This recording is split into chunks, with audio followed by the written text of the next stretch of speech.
జోహార్ అమరవీరులకి.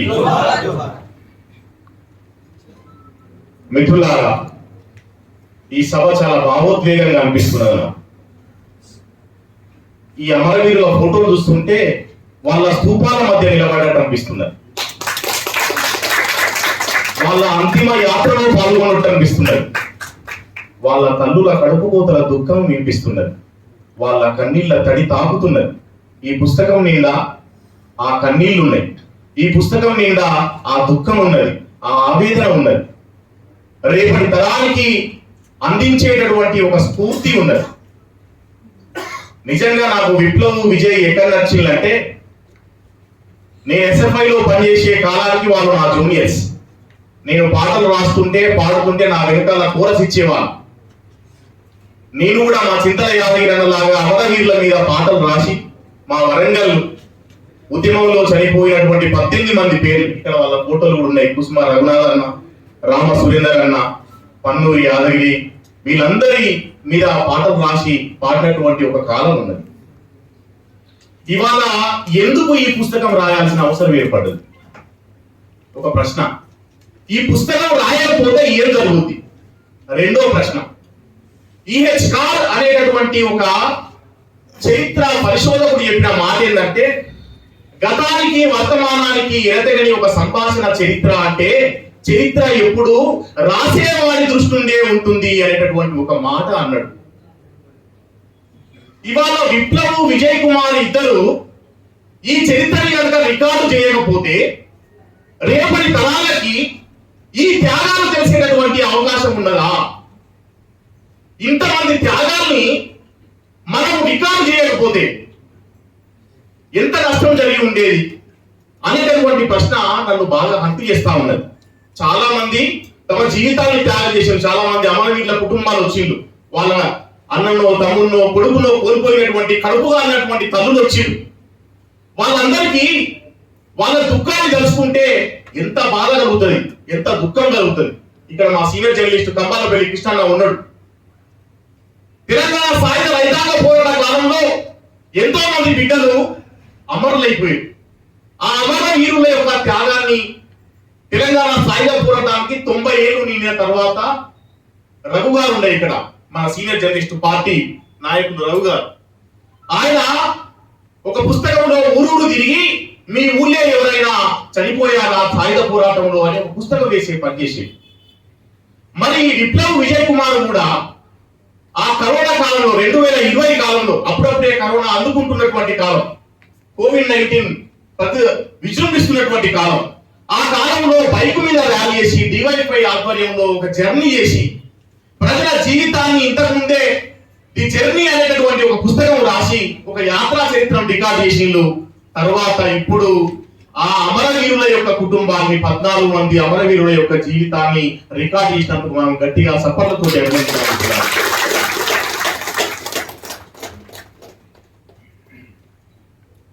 14 మంది చరిత్ర నాకు చాలా ఆశ్చర్యం అనిపిస్తున్నది. ఎందుకోసం అంటే ఒక్కొక్కరి మీద ఒక్కొక్క పుస్తకం రాయొచ్చు. అసలు మనకి ఎంతమంది అమరవీరులు ఉన్నారు? ఒక లెక్క తీస్తే రోజుకొక్కరి జయంతో అంతంతో జరుపుకోవచ్చు. మనం ఎన్ని వందల మంది, ఎన్ని అకాల మరణాలు, ఎన్ని త్యాగాలు, ఇంటింటికి ఒక అమరవీరుడు కదా. ఈ తెలంగాణ నేల మీద ఎక్కడ పిడికలు మట్టి తీసినా మట్టిలో వీరుల కథలు వినిపిస్తాయి, వీరుల గాథలు కనబడతాయి కదా. అట్లాంటి నేల మీద ఎందరి చరిత్ర కాలగర్భంలో కలిసిపోయిందో. వెంకటరెడ్డి అన్న వాడుతుంటే కళ్ళకు నీళ్ళు వస్తున్నాయి. ఎంతమంది చరిత్ర కాలగర్భంలో కలిసిపోయింది. మరి ఇవాళ విప్లవ్ విజయ్ కుమార్ చేసినటువంటి పని ఏంటంటే, ఆ అమరవీరుల్ని మళ్ళొకసారి బతికించేటటువంటి పని చేశారు. దీని మీద కూడా చాలా డిబేట్ చేయొచ్చు మనం. అమరవీరులకు సావు లేదు, అమరవీరులు ఎప్పటికీ బతికే ఉంటారు, మనం టైటిల్ పెట్టినాం నెవరెండ్. చాలా అద్భుతమైనటువంటి టైటిల్. ఎందుకో విప్లవ్ ఈ మధ్యాహ్నం ఇంగ్లీష్ టైటిల్స్ పెడుతున్నాడు. The scarf, never end, journey. నాలాగనే English out of coverage area, conditions apply అని పెట్టినట్టు అన్ని ఇంగ్లీషు టైటిల్స్ పెడుతున్నాడు. కానీ అంటే వాళ్ళు మనం చరిత్రలో నిలిచిపోయినటువంటి అమరవీరులు వాళ్ళ త్యాగాలు ముందుకు కొనసాగుతాయి అని చెప్పి మనం అనుకుంటున్నాం. మా చింతల యాదగిరన్న, మా బండి సత్యన్న లాంటి వాళ్ళు పాటలు రాయకపోతే వాళ్ళని మర్చిపోయేటటువంటి అవకాశం ఉన్నది. వాళ్ళ త్యాగాలకు ఒక అర్థం ఉండాలి. వాళ్ళ త్యాగాలకు ఒక విలువ ఉండాల్సినటువంటి అవసరం ఉంది అనే విషయము ఈ నెవర్ ఎండ్ పుస్తకం మనకి చాలా బలంగా తెలియజేస్తున్నది మిత్రులారా. అట్లాంటి 14 మంది అమరవీరుల యొక్క జీవితాన్ని సంక్షిప్తంగా అందించారు. నన్ను సంక్షిప్తంగా మాట్లాడమన్నారు కదా, వీళ్ళు కూడా చాలా జాగ్రత్తగా, అసలు నాకు ఆశ్చర్యం వేసింది, విప్లవ్ విజయ్ కుమార్ వాళ్ళ ఇంటికి పోవాలి, అమరవీరుని కుటుంబాన్ని పరామర్శించాలి, వాళ్ళ చరిత్ర కనుక్కోవాలి, వీళ్ళకి తెలియదు కొంత, వాళ్ళకు తెలియదు కొంత, ఇంట్లో కూడా అంత తెలుస్తుంది అనుకున్నాను లేదు. ఆయన ఎన్ని పోరాటాలు చేసిండో, ఎన్ని ఉద్యమాలు చేసిండో సాహసంగా చేస్తుంది, మనం కలిసి నడుచుకోవడం చేస్తుంది. మరి విప్లవ్ అంత షార్ట్ టైంలో ఒక అర్ధగంట గంట సేపు వాళ్ళ దగ్గర ఉంటే అంత జీవితాన్ని ఎట్లా పట్టుకొచ్చిండో నాకైతే చాలా వండర్ఫుల్ అనిపించింది. ఈ పుస్తకం చదివినందుకు నేను గర్వపడతా ఉన్నా, ఈ పుస్తకం చదివినందుకు నేను గర్వపడతా ఉన్నా. ఎంత అద్భుతంగా ఆర్టికులేషన్, వాల్యం ఎక్కడ పుట్టిండు. మా విప్లవ్ విజయ్కి ఇద్దరికి ఉన్నది ఏంటంటే సామాజిక దృష్టికోణం ఉన్నది. దయచేసి గమనించాలి, సామాజిక దృష్టికోణం.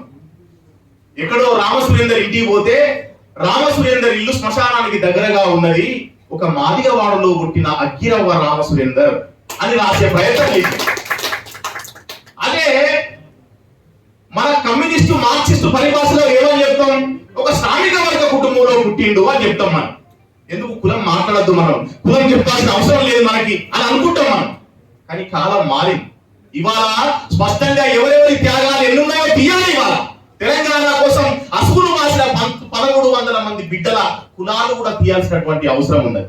ఎవరి త్యాగాలు, ఎవరి భోగాలు, ఎవరి ఫామ్ హౌస్లు, ఎవరి ప్రగతి భవన్లు అనేటువంటి చర్చ తీయాలంటే కంపల్సరిగా సామాజికంగా కూడా చూడాల్సినటువంటి అవసరం ఉన్నది అనేటటువంటి విషయాన్ని కూడా చాలా స్పష్టంగా విప్లవ్ విజయ్ కుమార్ల దృష్టికోణంలో ఉండడం అనేది చాలా గొప్పగా అనిపించింది. అయితే ఈ అమరవీరులందరూ కూడా అకాల మరణాల పాలైంది. చాలా ట్రాజెడిక్. ఎవ్వరు కూడా 60 ఏళ్ళు దాటి బతికినోళ్ళు లేరు. ఏదో మగధీర సినిమాలో డైలాగ్ ఉంటది, ఆ వంశంలో ఎవరు 25 ఏళ్ళు 30 ఏళ్ళు దాటి బతకలేదంటే వాళ్ళెంత వీరులో అర్థం చేసుకోవచ్చు అని సినిమాలో చెప్పారు. సినిమాలు కాదు, ఇది నిజ జీవితం. ఇక్కడ త్యాగాలతో కూడుకున్నటువంటి జీవితాలు ఉంటాయి. ఇక్కడ నాకు చాలా భయం వేసింది విప్లవ్ పుస్తకం విజయ్ రాసిందని చెప్పేసి. అంటే నాకు అనిపించింది ఏంటంటే వీళ్ళు యువకులు కదా, ఎక్కడ అపరిపక్వంగా ఉంటుందో, ఎక్కడ ఇమ్మెచ్యూర్ గా ఆలోచిస్తారో అనుకున్నా. కానీ చాలా జాగ్రత్తగా ఒక కమిట్మెంట్ తో రాసింది. వీళ్ళు రాసిన దాంట్లో 3 కోణాలు ఉన్నాయి మిత్రులారా. ఈ 14 మంది అమరవీరుల యొక్క చరిత్రను రికార్డు చేయడంలో 3 కోణాలు ఉన్నాయి. ది ఫస్ట్ పాయింట్, ఒక పరిశోధకుని కోణం ఉన్నది. అంటే ఒక చరిత్ర గర్భంలో కలిసిపోతున్నటువంటి విషయాన్ని వెలికి తీసేటటువంటి ఒక ప్రయత్నము చాలా డెడికేషన్ గా రీసెర్చ్ ఓరియంటెడ్ తో చేసేది. మా హైదరాబాద్ సెంట్రల్ యూనివర్సిటీ లాంటి, ఉస్మానియా యూనివర్సిటీ లాంటి చోట పరిశోధన చేయాలి అని చెప్పేసి అంటే చాలా ఓపిక కావాలి, చాలా మెటీరియల్ కావాలి. కాబట్టి ఈ వీరుల మీద చేసినటువంటి రాసినటువంటి ఈ పుస్తకానికి కూడా ఒక డాక్టరేట్ పిహెచ్డి అయ్యేటటువంటి పరిశోధన వీళ్ళు చేసిండు అనేది నాకు అర్థమవుతా ఉంది. చాలా గమ్మత్తుగా మేము రీసెర్చ్ లో రాస్తాం. స్టార్టింగ్ లో ఏమని రాస్తామంటే, మేము రాసిన ఈ పరిశోధన, మేము చేసిన ఈ పరిశోధన పరిపూర్ణం కాదు, తర్వాత వచ్చేటటువంటి వాళ్ళు తప్పకుండా కొనసాగించడానికి అవకాశం ఉన్నది అని ఒక మాట రాస్తాం. వీళ్ళు కూడా అదే రాశారు, ఇది మొత్తం పరిపూర్ణం కాదు, ఇది మాకు తెలిసింది కొంతవరకు రాసేటటువంటి ప్రయత్నం చేసినాం, తప్పకుండా తర్వాత మిగిలిన వాళ్ళు రాయొచ్చు అనేటటువంటి ఒక దృష్టి కూడా ఉన్నది. అది పరిశోధకుని కోణం. ఇక రెండోది, మనలో చాలా మంది కథలుగా చరిత్రను చెప్తారు మాటల్లో. కానీ రాయమనుల్ని ఎవరన్నా పేపర్ మీద పెట్టి రాయమనుల్ని ఎంత కష్టం ఉంటుందో. ఒక జర్నలిస్టిక్ అప్రోచ్ అంటే ఒక జర్నలిస్ట్ లాగా, ఒక పరిశోధకుడు లాగానేమో చరిత్రని అన్వేషించాలి, ఒక జర్నలిస్ట్ లాగానేమో దాన్ని ఆర్టికులేట్ చేసి చెప్పేటటువంటి ఒక తనం చాలా గొప్పగా ఉన్నది. అన్నిటికంటే ముఖ్యంగా విప్లవ్కి విజయ్ కుమార్కి ఇద్దరికి ఉన్నది ఏంటంటే ఉద్యమం మీద ఒక ప్రేమ ఉన్నది. ఆ ప్రేమే ఈ పుస్తకం రాయించింది. వీరుల త్యాగాల మీద ఎంత గొప్ప మాటలు చెప్తారంటే మా ఈ రచయితలు చాలా ప్రేమతోటి వాళ్ళ యొక్క త్యాగాల్ని కొనియాడుతూ అనేక విషయాల్ని కోట్ చేస్తూ. ఇక్కడ ఒక దగ్గర ఒక మాట ఉన్నది, ఏమనంటే ఆ రోషయ్య కామ్రేడ్ అల్లంపల్లి రోషయ్య అనే ఒక కామ్రేడ్ చనిపోయినప్పుడు, ఒక యువకుడు చనిపోతే ఏమన్నాడు ఇక్కడ ఈ రచయితలు, నిజానికి చరిత్రలో చాలా మంది అమరుల పేర్లు లిఖించబడతలేవు, రాయగలిగే వాళ్ళు రాయలేకపోవడం, రాయించే వాళ్ళు లేకపోవడం. రాయగలిగే వాళ్ళు రాయలేకపోవడం, రాయించే వాళ్ళు రాయలేకపోవడం ఒకటైతే మరొకటి సామాజికంగా కింది కులం వారు కనుక మరింత నిరాదరణకు గురవుతున్నారు అనేటటువంటి ఒక మాట కూడా ఈ రచయితలు అంటే వారి సోయి అక్కడ చాలా స్పష్టంగా అర్థమవుతున్నది. వాళ్ళకు ఉన్నటువంటి దృక్పథం ఈ చరిత్రను ఇంటర్ప్రిట్ చేసినప్పుడు మనం ఎలాంటి జాగ్రత్తలు తీసుకోవాలి, ఏమి రాయాలి అనేటటువంటి ఒక విషయాన్ని కూడా చాలా స్పష్టంగా చెప్పడం జరిగింది. తర్వాత అమరవీరుల యొక్క డేట్ ఆఫ్ బర్త్ గురించి చెప్తూ, చాలా మంది అమరవీరులు ఎప్పుడు పుట్టిల్లో చెప్పలేం. మనం స్కూల్లో ఎక్కించినప్పుడు ఏదో కూడా డేట్ రాస్తారు ఉట్టినే. కానీ వీళ్ళు ఏమన్నారంటే ఈ దేశంలో పుట్టిన శూద్ర అతిశూద్రులకి పుట్టిన తేదీలు ఉండవని అంటాడు ప్రొఫెసర్ కంచాయ్య. ఎందుకంటే శూద్రులకు ఈ దేశ మనధర్మం చదువు నిషేధించింది అనేటటువంటి ఒక సోయి ఉన్నది. అంటే ఏదైనా రాయాలి అని చెప్పేసి అన్నప్పుడు వస్తువు శిల్పం ఎంత ముఖ్యమైందో అట్లాగే దానికి ఒక దృక్పథం ఉండాల్సినటువంటి అవసరం ఉంటది. ఆ దృక్పథం పుష్కలంగా ఉంది కాబట్టే చాలా గొప్ప మాటని, చాలా గొప్ప దృక్పథం తోటి ఈ చరిత్రనంతా రికార్డ్ చేసేటటువంటి ప్రయత్నం చేసిండ్రు. మరి అట్లాంటి చరిత్ర అయితే ఒక ముఖ్యమైన విషయం చెప్పాలి. ఏ పుస్తకమైనా మనం చదివితే అది మన గురించి రాసినట్టే ఉండాలి. ఈ పుస్తకంలో మా శివనగర్ లో చనిపోయిన 2 అమరవీరుల గురించి ఉన్నది అని చెప్పిన కదా నేను. ఆ 2 అమరవీరులు రామ సురేందర్ అన్న మాకు దగ్గర రిలేటివ్ కూడా, మా పెద్దమ్మ కూడా. అయినా సరే నాకు ఆయన గురించి పూర్తిగా తెలియదు. ఆయన చనిపోయేటప్పటికీ రౌడీ షీటర్లు హత్యలు చేస్తున్న కాలంలో కుసుమరావు అన్న రామ సురేందర్ అన్న చనిపోతున్న కాలంలో నేను ఎస్ఎఫ్ఐలో కూర్చున్నాను. కానీ నేను వాళ్ళని ప్రత్యక్షంగా వాళ్ళతో కలిసి నడిచినా సరే నాకు తెలియని విషయాలు ఈ పుస్తకంలో ఉన్నాయి. అక్కడ ఈ రచయితలు సక్సెస్ అయ్యింది, అక్కడ వీళ్ళు సక్సెస్ అయ్యింది. అంటే మూలాల్లోకి వెళ్ళి వాళ్ళ యొక్క జీవన సంఘర్షణని తీసుకొని వాళ్ళు ఏ విషయాల మీద పోరాటం చేసిండ్రు, ఏ రంగాల మీద పోరాటం చేసిండ్రు అనేటటువంటి విషయాన్ని ఈ 14 మంది అమరవీరుల మీద ఆ దృష్టి సారించడం వల్ల మాత్రమే సాధ్యమైంది. నేను ఆశ్చర్యపోయినా, శివనగర్ ఇంత చరిత్ర ఉన్నదా, శివనగర్లో ఇన్ని పోరాటాలు జరిగినాయా అంటే చాలా మంది ఏమనుకుంటారట అంటే వాళ్ళు ఎప్పుడు నిద్ర లేస్తే అప్పుడే తెల్లారింది అనుకుంటారట. ఎప్పుడు నిద్ర లేస్తే అప్పుడే తెల్లారింది అనుకుంటారట. దానికి సామెత ఉన్నది, నక్క పుట్టి 4 వారాలు కాలే గాని నక్క పిల్ల పుట్టి గింత కాలే వారని నేను ఎప్పుడు చూడలేదట. అట్లే చాలా మంది చిన్న వయసులో ఏమనుకుంటారంటే నాకు అంత తెలుసు అనుకుంటారు. అనుకుంటే తీరా చూస్తే అక్కడ ఏమున్నది, మనకు తెలియని చరిత్ర మన చుట్టూ చాలా ఉన్నది. ఈ పుస్తకం చదివినప్పుడు నాకు శివనగర్ కొత్తగా కనబడుతున్నది. ఇవాళ మీడియాలో కూడా పోతే నాకు కొత్తగా కనబడుతుంది. ఇవాళ నాకు ఇబ్రహీంపట్నం పోతే కొత్తగా కనబడుతుంది.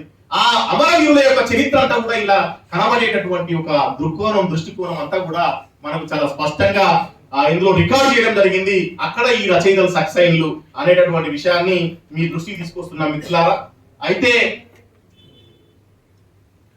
వామపక్ష ఉద్యమం, తెలంగాణ సాయుధ రైతాంగ పోరాటం తర్వాత ఇంతమందిని కోల్పోయింది. కాంగ్రెస్ గుండాల చేతుల్లో, రౌడీ షీటర్ల చేతుల్లో మాత్రమే కాకుండా నక్సలైట్ల చేతుల్లో, ఎంసీపీఐ కార్యకర్తల చేతుల్లో ప్రాణాలు కోల్పోయినటువంటి వాళ్ళ విషయం కూడా వచ్చినప్పుడు ఈ రచయితలు ఒక గొప్ప మాట అన్నారు. ఏమన్నారంటే మిత్రుడెవడో శత్రుడెవడో తెలియని అమాయకమైనటువంటి మూర్ఖత్వం కలిగిన గుండాలు చేసిన హత్యలు ఇవి అన్నారు. ఇవాళ మన పరిస్థితి ఎట్లా ఉన్నది అంటే మనధర్మం దాటితే పరువు హత్యల పేరుతోటి హత్యలు చేస్తున్నట్టు మన లైన్ దాటినట్టు వీటి మన శత్రువే అనేటటువంటి ఒక దృష్టికోణం ఉండడం వల్ల ఏం జరుగుతున్నది అని చెప్పేసి అంటే ఇట్లాంటి చాలా మంది దాని మూల్యం చెల్లించాల్సి వస్తుంది, దాని ప్రాణాలు కోల్పోవాల్సినటువంటి పరిస్థితి వస్తున్నది. అక్కడ కూడా ఈ రచయితలు చాలా స్పష్టంగా చెప్పింది ఏంటంటే ఇది కరెక్ట్ కాదు. వాళ్ళు ఇవాళ ఆ పార్టీలో ఉండకపోవచ్చు కానీ ఆ పోయిన ప్రాణాలు తిరిగి రావు అనేటటువంటి ఒక విషయాన్ని కూడా చాలా స్పష్టంగా పేర్కొనడం జరిగింది మిత్రులారా. కాబట్టి ఈ చరిత్రను రికార్డ్ చేసేటప్పుడు వీళ్ళు పాటించినటువంటి పద్ధతి ఏదైతే ఉందో అది చాలా విశాలమైనటువంటి దృక్పథంతో కూడుకున్నది. నిజంగా వీళ్ళు మార్క్సిజాన్ని అర్థం చేసుకున్నటువంటి బిడ్డలు అని చెప్పేసి నాకు అనిపించింది. అందుకు అట్లా ఈ పుస్తకాన్ని రాసిన విషయాన్ని మనం దృష్టిలో పెట్టుకోవాలి. తర్వాత నాకు ఈ పుస్తకంలో చాలా ఆశ్చర్యం అనిపించిన విషయం ఏంటంటే మొదట 2 అమరవీరుల గురించి చెప్పినప్పుడు వాళ్ళ జీవితం పుట్టిన దగ్గర ప్రారంభించి చనిపోయిన దగ్గర వదిలేసి, చనిపోయిన దగ్గర వాళ్ళ యొక్క ఆర్టికల్ ముగిసింది. తర్వాత ఆర్టికల్లో సగంలోకి రాగానే ఆ నాయకుడు అమరుడయ్యాడు అన్నాడు. నేను అనుకున్నా మరి సగంలోనే ఇది అమరుడయ్యాడంటే మనం మిగతా ఏం చెప్తాడు, మిగిలిన 5-6-7 పేజీలు ఉన్నాయి అంటే మళ్ళీ ఫ్లాష్ బ్యాక్ లోకి వెళ్ళింది. అసలు ఇది ఎట్లా పని చేసిండంటే అని మళ్ళీ ఫ్లాష్ బ్యాక్ లోకి వెళ్ళిండు. అంటే మనం చాలా సార్లు హాలీవుడ్ సినిమాలు పెద్ద పెద్ద వీళ్ళ సినిమాలు చూస్తాం కదా, ఈ 14 వీళ్ళ మంది మీద కూడా గొప్ప సినిమా తీయగలిగినటువంటి స్టోరీలు ఉన్నాయి అనే విషయం చాలా స్పష్టంగా కనబడతా ఉన్నాయి. అంటే వాళ్ళ యొక్క జీవితంలో ఉన్నటువంటి సంఘర్షణని మనం చెప్పేటప్పుడు చాలా అద్భుతమైనటువంటి ఆర్టికులేషన్ తోటి అనేక మంది కొటేషన్లు వాడిన బాబాసాహెబ్ అంబేద్కర్ గురించి చెప్పిండు, మావో గురించి చెప్పిండు, రకరకాల ఆ విషయాలన్నింటినీ కూడా ప్రస్తావిస్తూ చెప్పేటటువంటి పనిచేసారు. ఇంతకుముందు జయరాన్న పాట పాడిండు. పాట గురించి ఈ రచయితలు ఒక మాట అన్నారు. ఏమన్నారంటే, పాట ప్రజల కష్టాలను ప్రతిబింబించేది, పాట జనాన్ని పోరాటాలకు ఉరిగొల్పేది, ప్రజా ఉద్యమాన్ని సూచించేది, తెలంగాణ పల్లెలో త్యాగాల ఊయరూపింది పాట, నెత్తురుని మండించే జ్వలనం పాట, మనిషిలోని కుతకుతని మరిగించే ఆయుధం పాట. అట్లాంటిది పాటలను కిలావరంగల్ కోటలో మారుమోగించాడు బిల్లా సుధాకర్.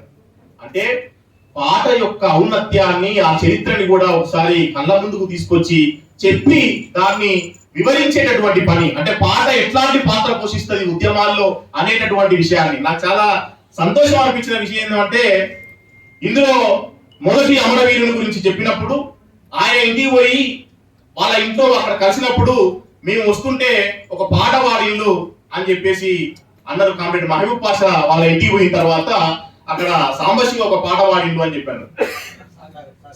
సాగర్ పాడినాడు. ఆ పాట, త్యాగాల చెట్టుకు పూసిన పువ్వులు వీరులు అమర వీరులు, రేపటి పొద్దుకు కాసే వెలుగులు సూరులు రణధీరులు. అరే త్యాగాల చెట్టుకు పూసిన పువ్వులు వీరులు అమర వీరులు, రేపటి చెట్టుకు కాసే కొమ్మలు వీరులు రణధీరులు అని ఈ పాట నేను రాసిన. డివైఎఫ్ఐ అమరవీరుల మహాసభలో నేను రాసిన. కానీ నాకు డౌట్ ఏమొచ్చిందంటే, నేనే రాసిందా అని డౌట్ వచ్చింది. ఎందుకు అంటే ఈ పుస్తకంలో ఎక్కింది అది. ఈ పుస్తకంలో పాషా, కామ్రేడ్ మహబూబ్ పాషా ఇంటికి పోతే అక్కడ సాగర్ అనే పిల్లగాడు త్యాగాల చెట్టు కానీ పాట పాడినట్టు నేను రాసి ఉందా అని డౌట్ వచ్చింది. వెంటనే మళ్ళా వీళ్ళ సీనియర్ నాయకుడు వడ్డకొండ భాస్కర్ కి ఫోన్ చేసి, ఈ త్యాగాల చెట్టు పాట ఎవరు రాసిండో అని అడిగిన. ఫస్ట్ రవీంద్ర అంటే రాసింది అంటే ఆయన మహాచమత్కారి. అంటే ఒక ఒక మామూలు సందర్భంలో రాసుకున్నటువంటి ఒక పాట త్యాగాల వల్ల ఎంత ఉన్నతికి దారి ఇస్తుంది, నేనే రాసిందా అనేటటువంటి ఒక సందేహం కలిగేటట్టుగా ఎట్లా ఉంటది అనేటటువంటి విషయం నాకు రాత్రి 12 గంటలకు భాస్కర్ ఫోన్ చేసి కన్ఫర్మ్ చేసుకునేటటువంటి ఒక పరిస్థితి వచ్చింది. తర్వాత మా సాంబశివ కూడా వరంగల్ అమరవీరుల మీద, ఇప్పుడు ఇంతకుముందు చెప్పి చింతలయ్యాలన్న 30 మంది అమరవీరుల మీద పాట రాసిందని, నేను వరంగల్ మహాసభలో కూడా సిపిఎం మహాసభలు జరిగితే దాంట్లో అమరవీరుల మీద 18 మంది మీద ఒక పాట రాసింది. ఒకటే పాటలో 18 మంది అమరవీరుల మీద పేరు. అగ్గి పూలవరం మన ఓరుగల్లో మన ఓరుగల్లు, అమరులు యాదైతే మది తల్లడిల్లో మది తల్లడిల్లు. అగ్గి పూలవరం మన ఓరుగల్లో మన ఓరుగల్లు, అమరులు యాదైతే మది తల్లడిల్లో మది తల్లడిల్లో. ఎండిన టొక్కలతో చేసేటి కోస, నిలువ నీడ లేక తల్లాడే ఆశ, గుడిసెలేసి జాగ పంచినరంట, రక్తాన్ని చిందించి రక్షించిరంట. పేదోళ్ళ గుడిసెల్లో దీపమయ్యిండు కుసుమ రఘునాథు, బీదోళ్ళ గుండెల్లో వెలుగైనాడో రామ సురేందరు. మనము మన ఓరుగల్లు మన ఓరుగల్లు, అమరులు యాదైతే మది తల్లడిల్లో మది తల్లడిల్లు. రక్తంతో ప్రతిగడుప తడిసున్నదంట, నర్సంపేట నాడు రగిలినదంట, ఎత్తిన జెండను దించేది లేదాని అండదండాలిచ్చే అశోక నగరం, అండదండాలిచ్చే అశోక నగరం, దండాలిచ్చే అశోక నగరం. పన్నీరు యాదన్న నిలిపే ధీరత్వం పొందే అమరత్వం, పన్నూరు చిరస్వామి చూపే శూరత్వం పొందే అమరత్వం. అగ్గి పూలావనము మన ఓరుగల్లు మన ఓరుగల్లు, అమరులు యాదైతే మది తల్లడిల్లో మది తల్లడిల్లు.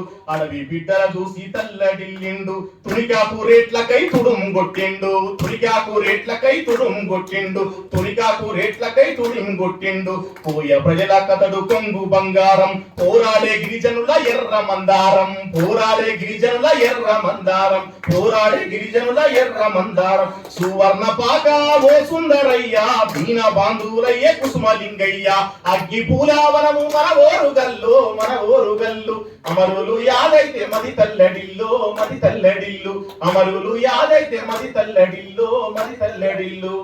చివరికి ఏం చెప్పినట్టే ఈ పాటలో, అమరులారా మీ నెత్తుటి త్యాగము మదిల దల్సిపోని మరిసిపోమెన్నడు మీరు లేకున్న మీ ఆదర్శం ఉంది కడదాకా మా వెంట తోడుంటానంది కడదాకా మా వెంట తోడుంటానంది కడదాకా మా వెంట తోడుంటానంది నాగేటి అరే సాగేటి పోరుకు సారథులవుతాము సమరం చేస్తాం ఎర్ర జెండాలో నమ్మిము దూసుకుంటాం మీ తోడుగుంటాం ఎర్ర జెండాలో నమ్మిము దూసుకుంటాం మీ తోడుగుంటాం ఎర్ర జెండాలో నమ్మిము దూసుకుంటాం మీ తోడుగుంటాం.